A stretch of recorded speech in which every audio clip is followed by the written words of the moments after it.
238th BlockTalks, we speak with Tobias Lewis, head of BD and partnerships at Wallet in Telegram, and explore user-centric design to onboard consumers to crypto. I'm your host, Mauricio Magaldi, and this is BlockTalks, your weekly digest on blockchain for business.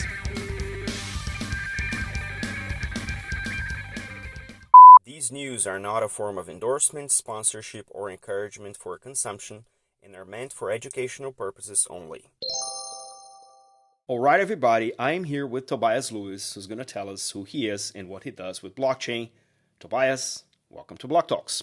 Hi, Mauricio. Thank you so much for the invitation. It's a pleasure to have you on the show. So let's start from the beginning. How did crypto or blockchain, what was the first incarnation of this technology that came across your way? What were you doing? Were you already in crypto? Did you come out of school straight out in crypto? What's the early days story like? Well, my personal use in crypto didn't start long before I actually got professionally involved. So I initially, I think like a lot of people in the space, started with some stable coins, Bitcoin. That was 2021. And then in 2022, I actually started working professionally. Prior to that, I did do some work in corporate due diligence, but after that, I've since then been working in crypto and actually essentially for the same company, Wallet in Telegram.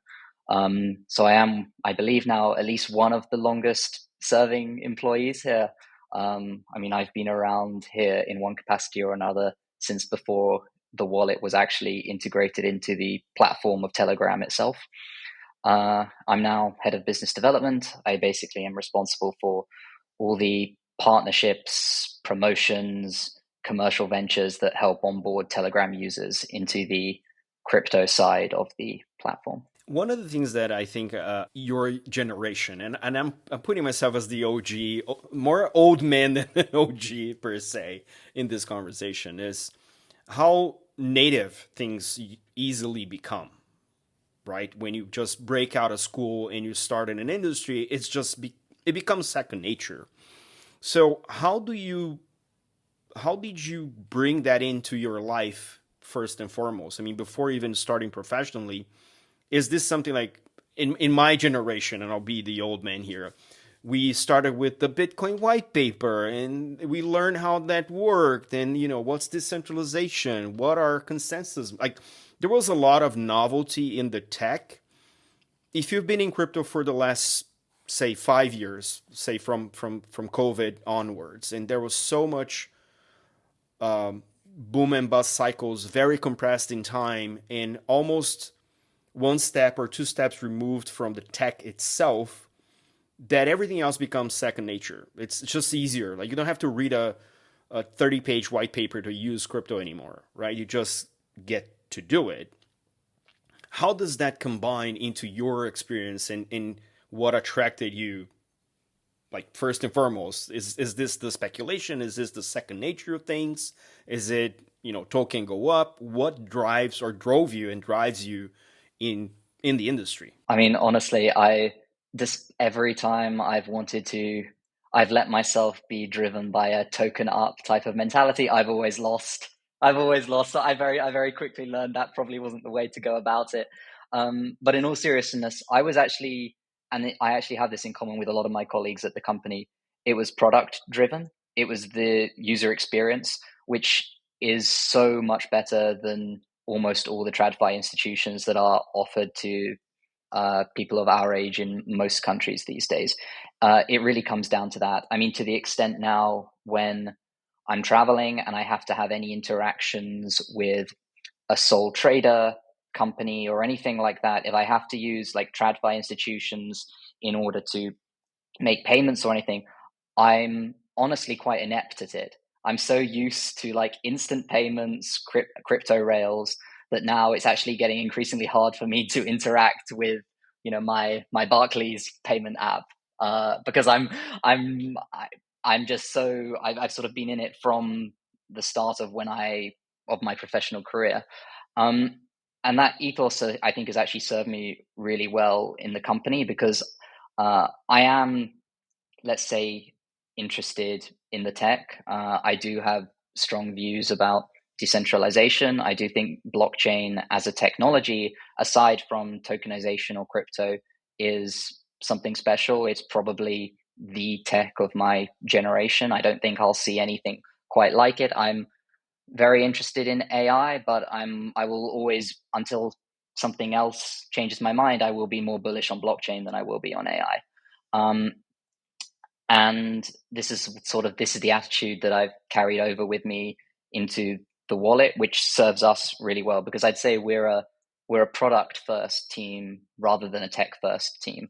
The blockchain is really incidental in the services we're offering our users. It's all about, can we make the UI UX as intuitive as possible so that the people who are using Telegram in the same way that my mother uses WhatsApp just as a basic messenger, that they feel comfortable not only just using the web app interface or the Telegram mini app, interacting with it and actually doing actions, but they're confident enough to put their wealth into it. And that's a really high barrier of entry. That's a really large amount of trust you have to build up. And I think a lot of people who've been in crypto for longer and have they had previously gotten used to a lower level of UI UX, and they're possibly more ideologically firm about certain things. They're not quite in the mindset to understand how other people feel when you look at Tron Link. It's actually quite unintuitive. It's actually quite intimidating. And we strive to sort of do the opposite, use blockchain to do that, but not bombard the user with unnecessary technicalities. Or jargon, or any of the hardships of actually using early day blockchain. Now, you start as a company and as a product with a vantage point of an installed base that is, let's say it for what it is, ridiculous. Like, it's, the numbers are staggering, right? And when you break into the crypto side of things, you're now talking to people who have a lot of overlap, because Telegram was originally the crypto messaging app. Like, every Telegram community, like 5 years ago, you could go to hiring websites and you would see Telegram manager position to every project in crypto. So it was the default crypto messaging or community management. Discord broke a little bit into that as well. Maybe Signal is kind of becoming some of that as for the privacy minded, but the installed base is ridiculous in terms of numbers, and it spans a lot of different demographics for users. So how is it working in such a large retail base, breaking into their lives with this novelty, and how do you manage identifying behavioral usage patterns to actually go and say, we're going to push wallet more to this side of the house or that side of the house? What's the decision making process into the consumer acquisition for the wallet component in this ecosystem? I think this ultimately comes down to our mission is very different to I think a lot of other crypto companies, insofar as we're not competing so much over the established Web3 community. We're not trying to take away audiences from other wallets by, let's say, short-term promotions or anything like that that's rather ephemeral. Like, we really want to use our position being embedded in the Telegram platform to onboard new people to Web3. And this is good for the industry as a whole, because it's Telegram has a mixed reputation across different jurisdictions. The same is true of crypto.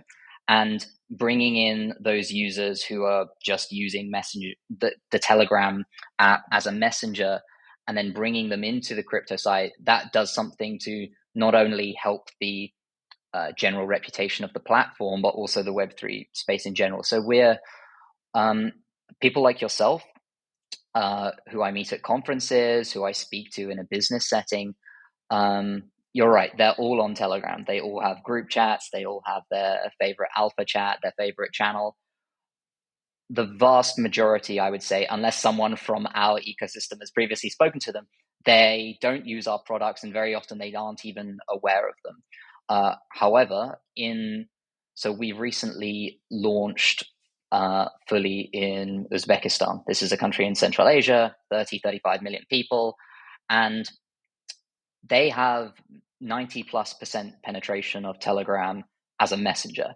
It is so um, it is so ubiquitous that even family stores on a corner use a Telegram bot for payments to talk to their customers. That's how pervasive it is.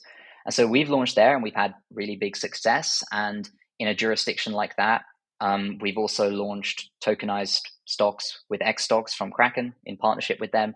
We're offering those stocks to those users who, of course, don't have access to a brokerage. It's very hard for them to invest in a NASDAQ company or an S&P 500 index.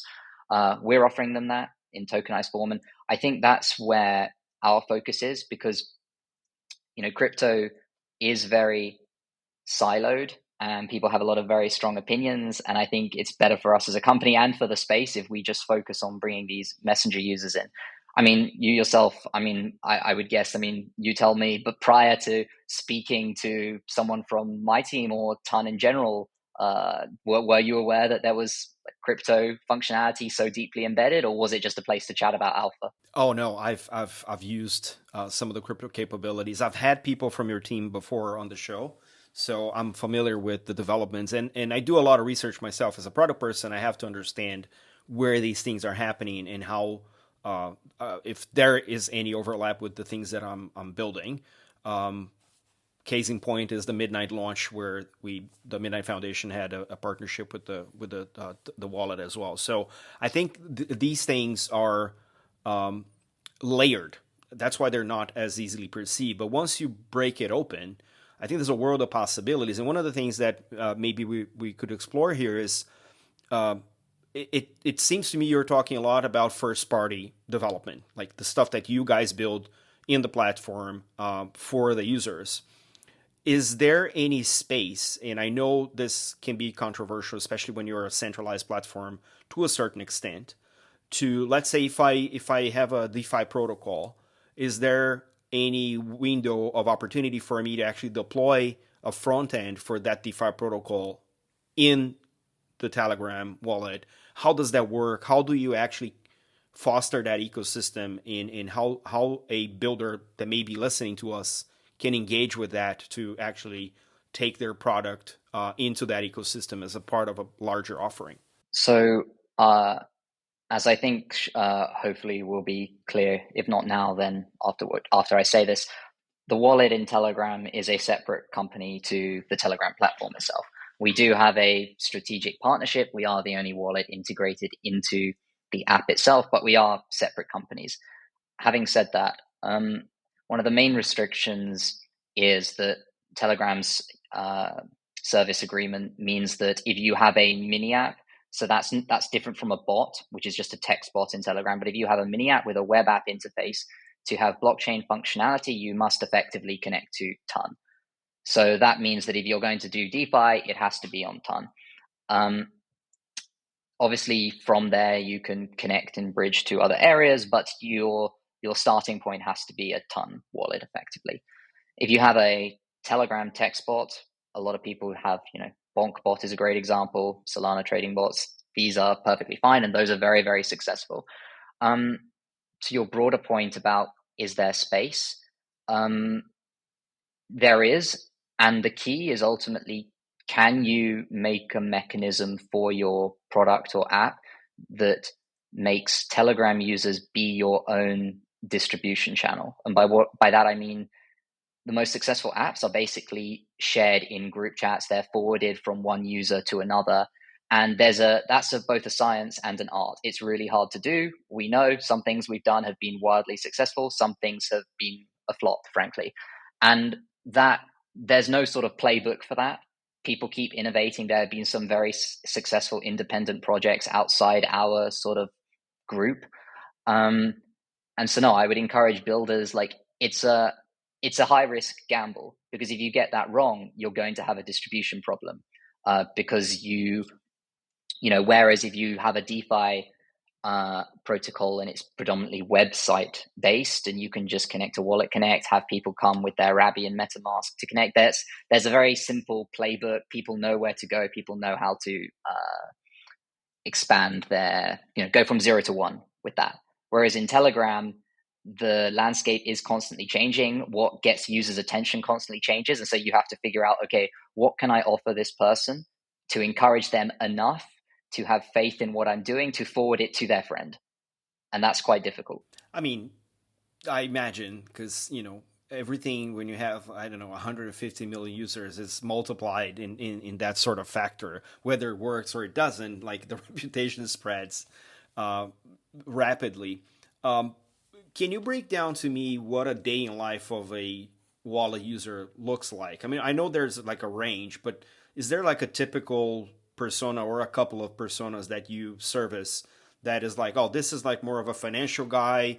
They will be, trading and doing a lot in the wallet. This is maybe a merchant, and this may be like a mom who's go buying groceries, and that's where quote unquote the money is. So is there like typical usage that you see? Because I'm a sucker for use cases and user stories. So if you can walk me through the typical things, it would be great to learn a little bit more. Like the bread and butter are users who are making very simple, effectively remittance payments from person to person in the app. That was and remains one of our biggest use cases because we have an agreement with our on ramp provider to have zero fee USDT onboarding. So $100 gets you 100 USDT. It's basically one of the most competitive rates in crypto at the moment. And that was a big friction point for us because when you're trying to convince a retail user that USDT or digital dollars are the same as real dollars, there's a cognitive dissonance you have to get over if your $100 gets you 99 digital dollars. That's something hard for my mother to sort of get her head around. It's like, okay, if they're the same thing, why have I lost some moving it there? And then on top of that, we have instant free transfers to any Telegram user, which, by the way, is one of our best onboarding tools insofar as you can send tokens to another Telegram user, even if they've never touched the wallet, they've never touched the product. They will receive the funds, they will get a notification from Telegram, they will click the link, and basically within 2 or 3 taps, they will have a wallet open. That's the easiest way for me and my colleagues to onboard people at conferences. We just send people a ton coin over Telegram direct one-to-one. And that's also one of the biggest use cases because, again, if you're from a jurisdiction in the developing world, which are our target markets, where it's important to have a US dollar denominated savings tool effectively in USDT, being able to send that to your friends, your family directly in Telegram, that's a really great, simple use case, which most people in crypto it's incredibly banal. Like, well, of course you can do that. But again, for these retail users in these jurisdictions, that's a really big deal. That's, I'd say, a good plurality. On top of that, you do have hardcore traders. You have people who are swapping in and out. We've recently launched a perps platform in partnership with Lighter. We have users who are making quite a high volume of trades. It's only just launched. We're still sort of gathering the data, but we think this is going to be very big for perps in general. It actually, when we launched, it was big enough that it became a trending topic on X. So a lot of people saw it. We were pleasantly surprised. So there are these two demographics, and in between, there are people who do P2P markets. There are people who do. There are people who are very much more RWA based. So they're doing X stocks. They're doing Tether Gold. It's the whole spectrum, but again, skews mostly to people with very simple desires and use cases, which is a demographic that I think is more overlooked because, these users, they want a convenient vault where they can do liquid staking, for example, get a small percentage on their holdings. They don't want elaborate looping and lending protocols because that's quite off-putting for the majority of users. And I think some people in crypto forget that those more elaborate strategies are quite intimidating for people who, are trusting you with their hard-earned cash. Yeah, it's like you don't want a mom and pop shop to go do derivatives on their like it's just the same thing, right? There's got to be some suitability, and I know permissionlessness is one of the large angles in crypto, but being able to understand the risks and returns is something that the average user might not even, and we require that in crypto, but that might not be the reality of most people using the wallet or Telegram itself. Now, you mentioned stablecoins a few times, and I know we're leaving this kind of Cambrian explosion almost of stablecoin. Everyone wants to have their stablecoin. You have a big enough audience to potentially claim your own stablecoin, but you mentioned USDT a few times, and I'm assuming that Tether is not USD Telegram. So, what is the concept like behind this? Is the UX of digital dollar easier to grasp because you don't have to do a lot of conversions? The quote unquote stability of it is also something that propels a better UX. Why not have your own stable? What's the thinking behind having, USDT as, because you mentioned it a few times? I want to just double click on that. I think the answer is actually like the ecosystem. I mean, people say this and it's sort of become a bit of a cliche, but the ecosystem is early. Like Ton is relatively new. Um, it's had a tumultuous history, not through any fault of the tech. And I think these things are being built out. It's definitely something that I know people have spoken about. Uh, I'm a big believer in stablecoins. I know other people in crypto have strong views about the permissionless or lack thereof of the biggest stablecoins in the space. But there are solutions that you can use in Web3 if you want to be completely decentralized, completely apart from the established system. But actually, the reality is most people, and you alluded to this already, don't want that. They don't need it. They have really simple needs, literally insofar as they just want the value of their holdings to stay the same over time and not be inflated away where their domestic currency has 40 to 50, 60% inflation year on year. I can't really say any more about stablecoins except like I think the use case is great and the ecosystem is still early. I had to probe. And in terms of features and roadmap, do you guys collect any information? How do you actually go after the next iteration or the next feature? Is this opportunistic? Is there like a strategy behind that you guys are trying to pursue and confirm? Give me a little bit more of the high end strategy and how you.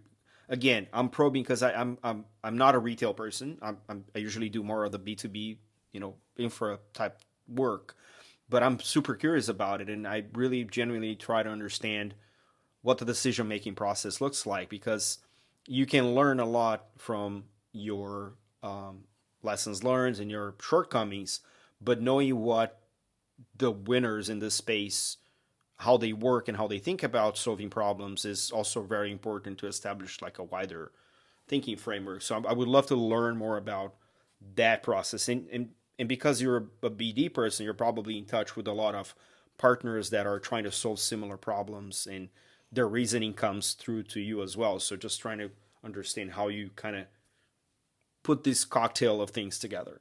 Well, firstly, we have a really, really great UX research team. They do all these surveys, they speak to our real customers, and it gives us really great insights. And I think that's something actually that sets us apart from a lot of companies in the space, where we've really heavily invested in that and we have really good insight into what our very regular users want and expect. So that's one side of it. The other side is actually we're quite lucky. For the moment, at least, I don't think we've had to be so forward thinking in terms of functionality. We have in terms of the product, in terms of making it accessible. We spend a lot of time on UI UX. But in terms of functionality, we haven't had to be so forward thinking because our users just haven't been ready for it. So we've just launched Perps after what, 4+ years of being a wallet. We're not even in the top 50% of, we're not even in the first half of wallets to have integrated this functionality. But that's because our users weren't ready and they weren't asking for it then. But these users who we have onboarded, they've slowly gotten more used to crypto. I mean, there was a time not so long ago, maybe a year and a half, 2 years ago, where we didn't even have Ethereum supported in the custodial wallet. even the big L1 utility tokens you couldn't access because again, our users would have had choice fatigue quite quickly. But we're catching up, and I can say we are now in a position where we can be more forward looking. We've had some really great growth in the last year or so. We've had a growth in terms of our users and in terms of our team, and so we have the bandwidth to sort of think of that. And our leadership is very. They all have illustrious backgrounds. I cannot emphasize enough how the people at the top of our organization, you cannot get more qualified people to do as big as a job as they are. And they're now, I think that they're in a position now where we've established the base, we've ticked all the must-haves, they can now be a little more creative. And in terms of where they get those inspirations, I think some of it is they've had like major successes in the past, both in Web 2 and Web 3. And so they just know they've got it in their bones. They've been in crypto since the start. And the other side of it is we do spend all our time, at least myself, speaking for myself, speaking to other big players in the space. Most of my work is partnerships and promotions with other L1 foundations, with providers of third-party functionality, which we add on in one sense or another. And so I'm really lucky insofar as I'm speaking to people all the time who've been in the space often longer than I have and who are just much more clued in than I otherwise would be. So no, it's the experience of our leadership from Web 2 and just the people around myself who are doing the day-to-day things, who are just keeping abreast of what other solutions out there are doing with their more advanced user base, which we hope to sort of get to in the near future.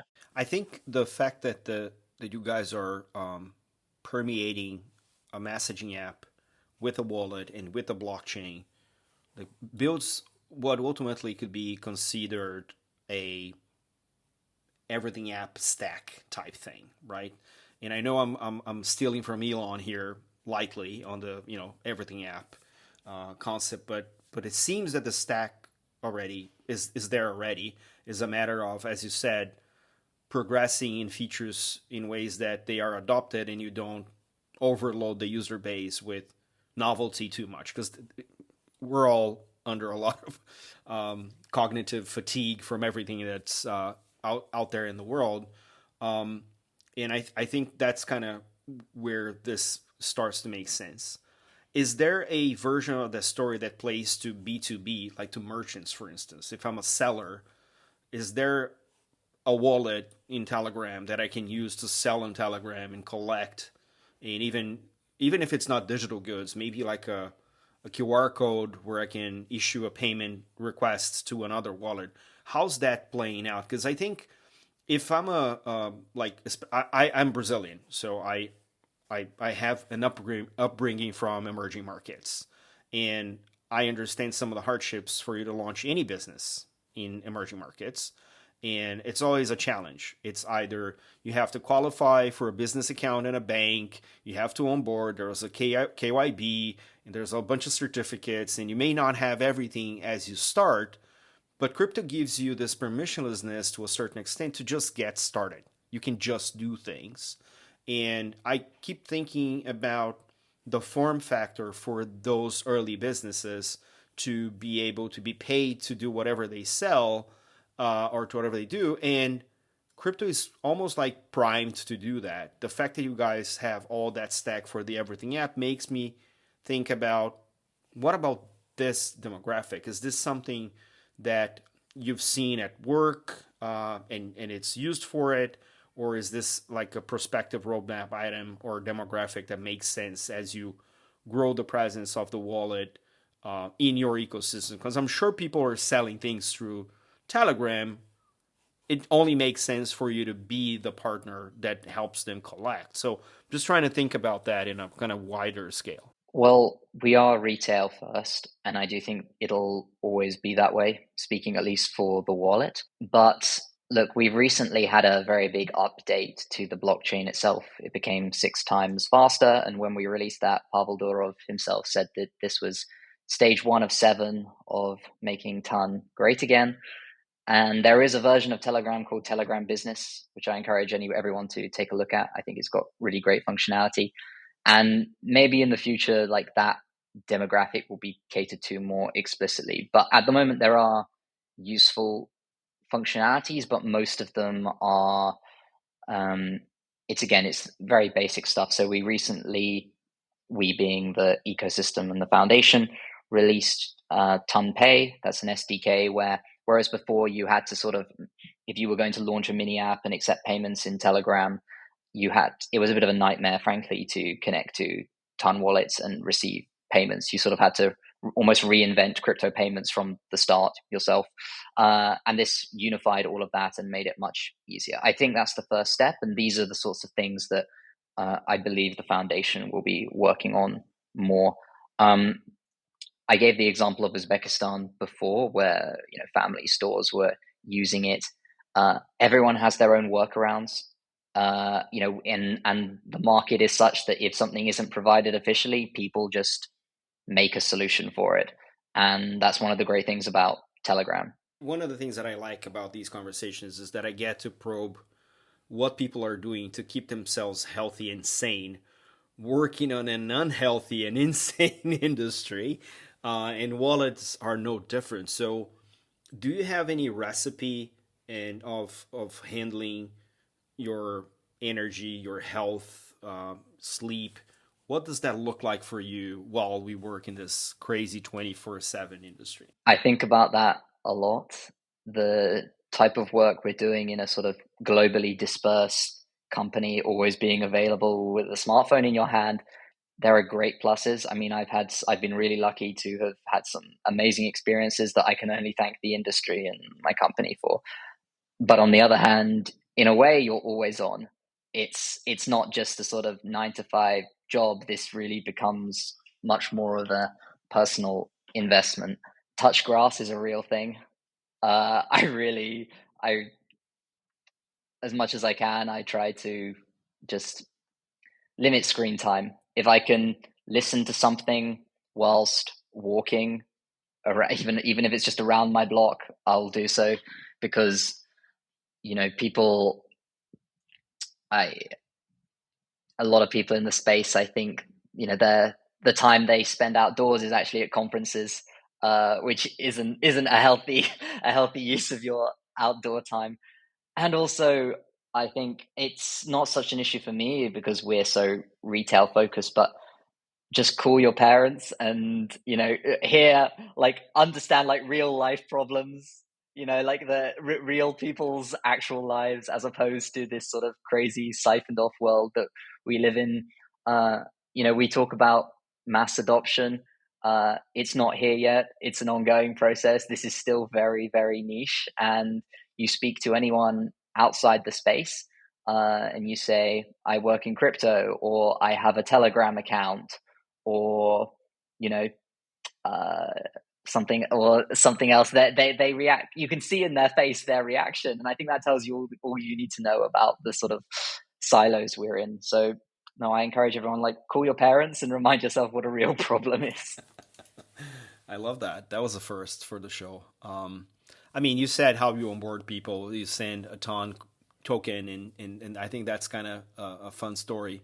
But let's zoom out now. In terms of industry, and you've been here a while, what is the one thing we must fix now to avoid working another 10 years and then realizing we didn't, and now we're back to square one, and we didn't move the needle, and we didn't get to mass adoption. We didn't because of that one thing. What is that one thing and why? Rushing to integrate AI agents with crypto and flogging it to retail users without proper protections in place will scare people off. It will be it will set crypto back many, many years in terms of its reputation if people lose money because they were given access to strategies and AI agents that execute them that they shouldn't have been. People can whine about regulation, but it's there to protect what could be called the lowest common denominator or the average retail user, whatever language you want to use. And if we alienate them, it will invite more scrutiny to the industry. It will impact everyone in the space. And so now I would say this is the thing that I am watching at the moment and I'm most worried about, because I think it could have reputational impacts on the entire sector if that isn't handled appropriately. The eagerness to explore the novelty cannot supersede the ability to do that responsibly. I'm with you there. Love that. We're about time, but before I let you go, what is something that you would want the people who listen to us until this time, what do you want them to take away from this conversation? Because you spoke about a lot of things and they're all interesting and they are enticing, but what is the one thing that you would, as parting words, what would you want the audience to grasp from this conversation? I think I've shilled the project enough. So I'll say maybe to anyone who's listening, who's just a fan of crypto, but not working in the space, but maybe is interested, if you working in this industry will give you, I think, more opportunities than any other, at least if you're the average person. It's a really great industry to work with. You have to be careful what brands you attach your name to, because reputation does matter and you have to comport yourself professionally. But I'd encourage people to give it a try with reputable companies. I think the industry is maturing, and I think for a while it was quite gatekept, but I think people are increasingly coming from other industries to join. I think that's a good thing. I think that helps with the sector's reputation. And I actually think it gives the people working in it really great work lives, which they otherwise wouldn't have. Despite what I said about it being a 24-hour job, some people, they won't like that. Some people won't be able to handle it. I've seen it. It's not uncommon. But for the people who are of a certain type and who can handle that and who want something that's more all-encompassing, I think this is a really special place to work. Tobias, thank you so much for trusting us with your story and making this conversation really wonderful in terms of teaching us more about what you're about and all the good things about the wallet and Telegram. Thank you again. Hopefully we'll bump into each other in a crazy conference somewhere while we're quote unquote touching grass. Yes, please. Thanks so much.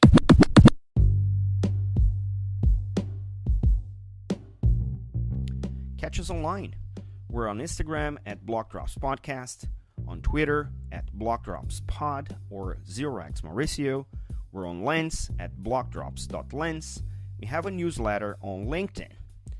Write to us at blockdropspodcast@gmail.com, and you can listen to the BlockDrops Podcast at Spotify, iColab, Faberbun Tech, and all of the other major streaming platforms. Yay! Shout out to Tobias for bringing us a fresh generational perspective and user-centric design to the discussion. Also, shout out to Renee Shi for making this conversation possible. Don't forget to leave the ratings on your favorite player and check out the merch store at blockdropspodcast.xyz. This is all for today. Stay rare, stay weird. LFG.